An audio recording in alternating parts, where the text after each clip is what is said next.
Hi everyone, welcome back to my channel. My name is Ellen, and in this video, I'm going to be doing a book review for House on Sand by Debbie Handman. Debbie Handman was one of my high school English teachers, and when I found out that she wrote a book, I knew I wanted to support her, so I asked for this book for my birthday. It is included in my birthday book haul, so I will link that down below. This is her debut novel, and I just really wanted to support her. This book is a Christian fiction novel, so there are a lot of themes that deal with God and the Christian faith. However, regardless of what your faith is or isn't, I highly recommend that you read this anyway, just because I feel like this book is very, very relatable to so many people, whether you've been through this personal ordeal or not, and I will explain why later on.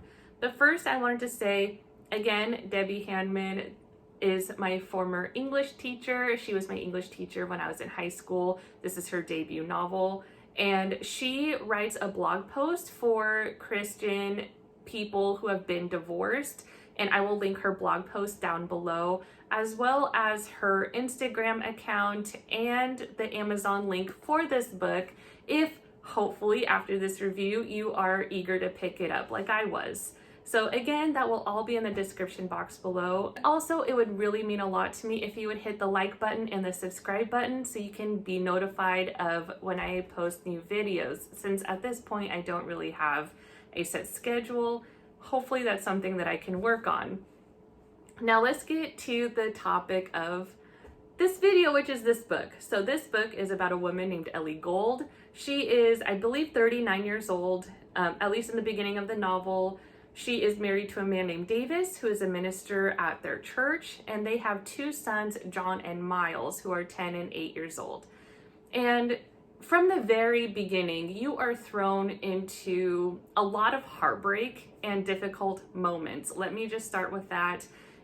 You know from the back of the book, so this isn't a spoiler, you find out that her husband Davis has been having an affair with Ellie's niece, Mariah, who is 19 years old.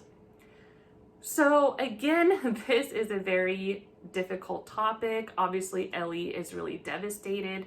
Not only the fact that that is her niece, like that is a family member, also just because this is the niece that Ellie is very close to. She pretty much helped raise the girl. And so that was just an ultimate act of betrayal. And despite them trying to work things out, things don't really work out that way. And afterwards, Ellie is trying to just pick up the pieces as best as she can. She is just trying to move forward. She is the middle school art teacher, so she's trying to just, focus on her job and her kids and just figuring out her next steps in life. And at this point, you really, really feel that she is growing distant with God.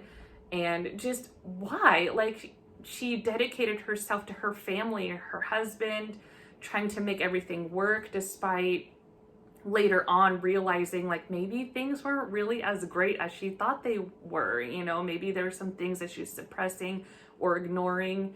And this by no means is trying to deflect blame off of Davis, her husband or ex-husband. It's more like being honest with yourself about the role that you played and maybe some things that you can improve on as a person. So I don't want to go into too many spoilers, but I want to talk about just some slight criticisms, constructive criticisms, mind you. And believe me, I am really nitpicking here just to discuss this because I really feel like for a debut novel that this was really, really amazing. Just want to be objective and give my honest opinion. So just if I have to think of any criticisms, I think the only thing that I can really mention is, and again, this is nitpicky, there are just several spots in this book where the quotation marks aren't where they're supposed to be. There are certain instances where someone is talking, but there's no quote marks, or they're in a weird spot, and also quote marks when someone's not talking. There's like a missing period at one point. But again, that's just like some formatting, which I think can easily just be resolved. And I'm not too bothered by it personally because it didn't distract me from the point of the story. And in the very, very beginning, some of the dialogue with the niece and the husband was just a little cringy, if only because they are the typical things that people say. But again, for people who've dealt with this in real life, I really do feel that people who try to deflect blame off of themselves, they do kind of say some cliche lines, you know? So, but again, that was just some very light criticisms. I feel like those things can easily be improved. And as you get further into the book, it totally doesn't even matter because the story, okay, so now that I got that stuff out of the way, let me just talk about the story in general. Ellie, like I said before, goes through a whirlwind. She's trying to pick up the pieces, trying to figure herself out, trying to keep herself occupied. But it's not only that. I mean, if you have any knowledge about the Christian faith, or actually many faiths, not just Christianity, but even though you're part of a church community or a community in general with like-minded people, there does seem to be an atmosphere of judgment and fear of judgment. Ellie very much feels like she's going to be judged with her position. She didn't feel like she could talk to anybody, not even her own family. And I think just that in itself can be very relatable. No matter what your circumstances are, I think we've all been in situations where it was really difficult for us to speak up about things we're going through because we're afraid of people being ashamed of us or blaming us or making us feel bad about ourselves. And Ellie very much goes through this in this novel, for a large part of this novel, actually. And it is just really heartbreaking because it's so relatable. Whether or not you've been through infidelity yourself, I feel like we all can relate to being afraid of being judged and feeling ashamed. Ellie is the first person in her family to experience divorce. Her own parents, her dad is a minister as well, and her mom's also a teacher, and she always looked up to her parents' relationship, and just feeling shame, like she put in all this work and effort, and then this is what she has to show for it. She was embarrassed, and she didn't want people in her close inner circle to really know what she was going through. And, you know, I just feel like that's something we've all been through. And also, there's a really great friendship dynamic in this book. If you're really interested in learning about friendships and being there for each other and being vulnerable, like, you get to experience Ellie finding 4 new friends and her getting deeper into her friendships with these people. And then slowly but surely, in natural circumstances, you're figuring out more about these women's backstories and their own struggles that they're going through. On the surface, they all seem like they're going through, you know, great times in their life. All her 4 friends are married, and a lot of them have kids, and they have, you know, some are successful in their businesses and whatnot. And it is just so easy for us to just judge and compare our life to someone else's.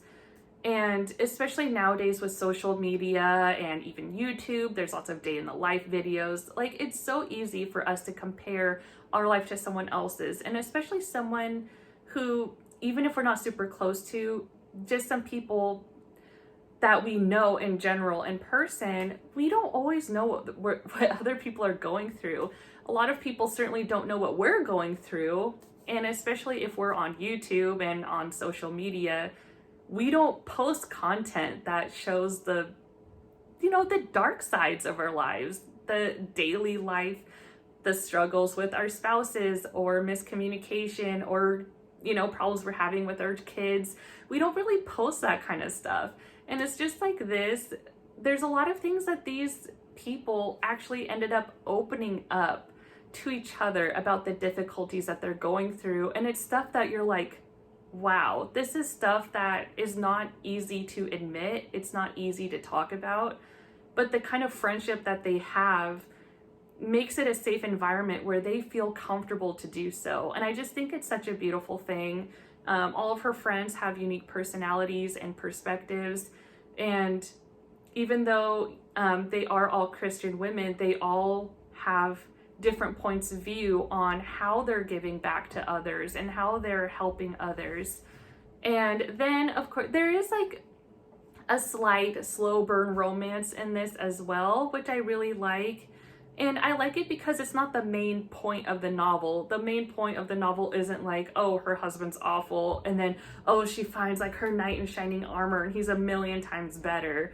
Like, that's not the whole point of the book. This book is all about Ellie, her journey, and not only with relationships with maybe a slow burn romance with somebody, but also like her relationship with her children, how that's evolving since her divorce, relationship with her now ex-husband, relationship with her sister that she has issues with, relationship with her niece, her friends, co-workers, and it's just so beautiful. And something, I think the reason why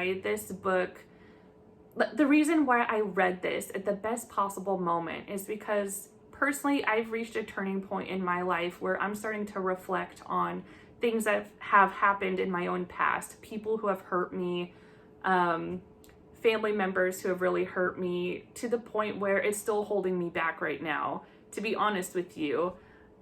This book really talks about just being truthful and how the truth sets you free. So I'm not going to go into details, but let me just share that this book helped me realize how a lot of the things that I've been through in the past are still holding me back now. If we don't fight these inner demons that we have, if we don't really face them head on, if we keep holding back the things that have hurt us instead of really facing them and feeling all the feelings, they're always going to be around, and they're always going to inhibit us from really reaching our full potential. And that's something that Ellie does. She takes the struggles that she's dealt with one of her family members since she was a child, and then finally in like her late 30s, early 40s, she's finally confronting them. And I just feel like it's never too late to hope for a better future for yourself. It's never too late to turn over a new leaf and just to never give up on yourself. And I feel like this book really spoke to me because of some traumatic experiences that I've dealt with, problematic people that I've had to encounter with, people who've really hurt me, people I haven't quite yet been able to forgive, if I'm honest with you. And I don't want that to hold me back. And especially now that I have a caring husband and a daughter, I don't want to carry this baggage around with me. You know, I want to have an amazing future with my loved ones without this like garbage stuff that's happened years ago. And it really made me realize how forgiveness is so important. You're not forgiving other people for the sake of the other person. You're really forgiving for yourself, because forgiveness is for yourself. It's so you can heal and move forward. We can never control what other people say and do. We don't have that kind of control, but we can control our own selves, our own minds, our own thoughts. And there was a quote here that really resonated with me on page 262. Ellie was talking with one of her friends, and she just said, "When you meet your sister tomorrow, just remember that God's already made you whole. You don't need your sister to act a certain way to make you okay." And this really hit home for me. And again, like, the circumstances and people and everything is a little bit different for me, but just knowing that no matter what someone else says or does, that's not gonna make me any less of a person. It doesn't make me, like, I'm already complete as I am. So I highly, highly recommend that you guys read House on Sand. Please support this author. Please support my former English teacher. And I'm really hoping she writes more books in the future, because I'm definitely going to be reading them. And this is a book that I will probably reread again in the near future. Just if you are ever feeling down about your faith, or even just where you're at in life, or if you feel like stuck, I feel like this is a really good book to read. I think it's really easy to read. It's very relatable, regardless of what you may or may not believe. And it's it's wholesome. It makes you feel good. Like, again, the beginning is rough, I'm not gonna lie. Obviously, if you're dealing with infidelity, it's really difficult. But just the family dynamics, the friendship dynamics, the slow burn romance with someone, relationship with her kids, and the life journey that she goes on, and the decisions she makes to feel free and to move forward. It's just such a beautiful story. I highly, highly recommend that you read this, and please let me know down below. If you feel comfortable sharing in the comments, is there anything that's holding you back from your life? Is there anyone that you need to forgive? Is there something that you hope for your own future? Please let me know. And if you're having any difficulties, pick up this book. It'll really make you feel good in the end. And I can't say enough good things about this. Thank you guys so much for watching. I really appreciate it. And again, if you would like, comment, and subscribe, I would love to have you. And until next time, guys, bye.